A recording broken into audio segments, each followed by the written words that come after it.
Take two.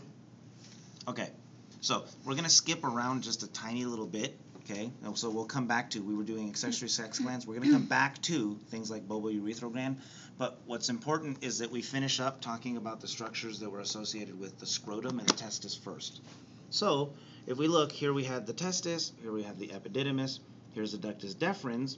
We didn't talk about the vasculature. So over here we have the vasculature, red for the artery, blue for the veins, and you can just call them testicular arteries and veins. Okay. Now they form kind of a complex, and what should happen, and it's kind of cut off and you can't really see it very well, as they're traveling together with the ductus deferens, what's going to happen is the vessels, right, the veins are going to wrap kind of around the arteries, right?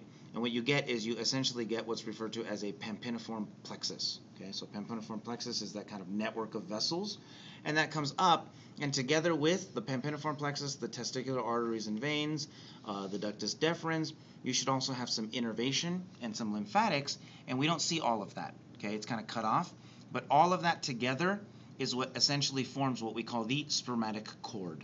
Okay, so all of that is what forms the spermatic cord. When the spermatic cord touches the body wall, it's actually touching what's referred to as, and we don't really see it as a opening right here, okay? But the external opening is called the external spermatic ring, or you can call it the superficial spermatic ring, right? I'm sorry, superficial inguinal ring. Sorry, my mistake. Superficial inguinal ring. Now, we get to the inside portion, and there's another ring on the inside, and it's referred to as the deep inguinal ring. So superficial inguinal ring here, deep inguinal ring here. The kind of passageway which connects the superficial ring and the deep ring is known as the inguinal canal.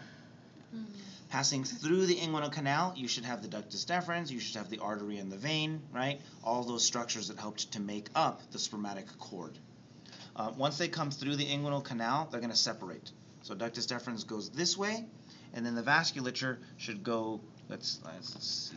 I don't get it. So which one is this? This is part of the spermatic cord. Okay, so it's not the whole spermatic cord. Yeah, so exactly, just what you put your fingers around right there represents the spermatic cord. But just this is the ductus deferens. So just this is ductus deferens. Okay. Now, it's hard to see on here. If we look at here, what happens is the arteries and veins and the ductus deferens go their own separate ways after they come into the body right here. So they don't travel together the entire time. Once they come inside, the artery and vein go separate from the ductus deferens. So at this point, we don't really call it a spermatic cord anymore. Okay? Now, if we're dealing with the structures of the penis, what we should have is the penis consists of several different regions. Now, the base region is known as the root of the penis. And the root of the penis right here has a couple different parts to it. One part, which is directly along the midline, and we can show you right here in this model, is the bulb of the penis. So this is the bulb of the penis right here. The bulb of the penis is made of spongy tissue. So we can see all this multicolored tissue right here. This is all spongy tissue. It's referred to as corpus spongiosum. The interesting thing is you can always associate the urethra that's traveling through the penis with the corpus spongiosum and only the corpus spongiosum. Now, that's one type of erectile tissue. The other type of erectile tissue is located over here. We briefly looked at it earlier when we talked about tunica albuginea. This is the corpus cavernosum of one side.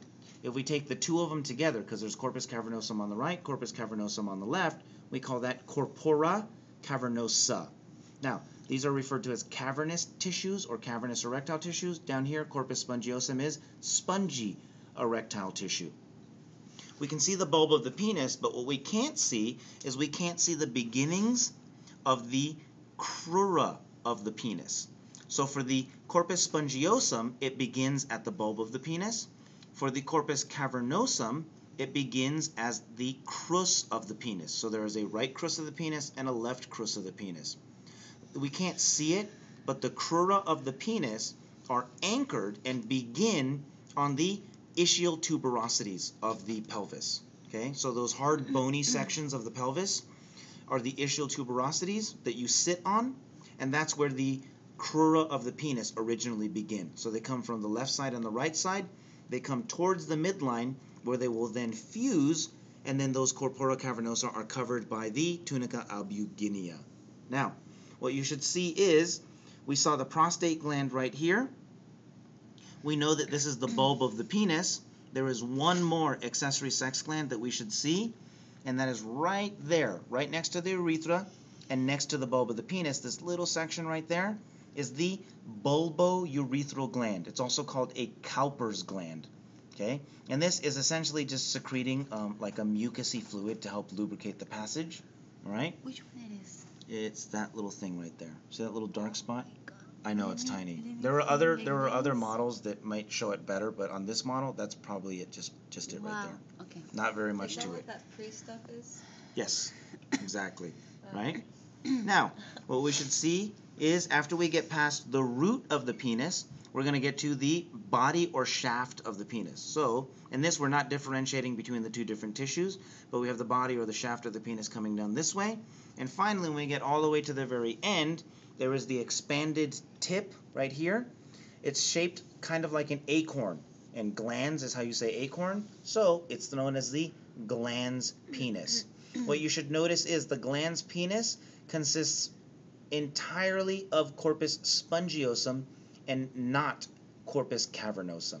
And we'll also see that the urethra continues to pass through that spongy tissue, corpus spongiosum. Over here on the outside, this skin, which is surrounding the glans penis, is the prepuce. It's also called the foreskin, right? But the anatomical term is prepuce. So this, when the penis becomes erect, this can be peeled back and then expose the glans penis, right? Let's see, what else do we have? What is these little holes? External urethral. Okay. So when we're looking at all of these little holes right here, okay, all of these little holes right here represent tubules, okay, that are inside of, it should be inside of the epididymis. And so what you're getting is the epididymis is just like one long tube that's kind of coiled and coiled and coiled and coiled. And so what's happening is if you cut through, then every time it turns back on itself, you should see one little opening.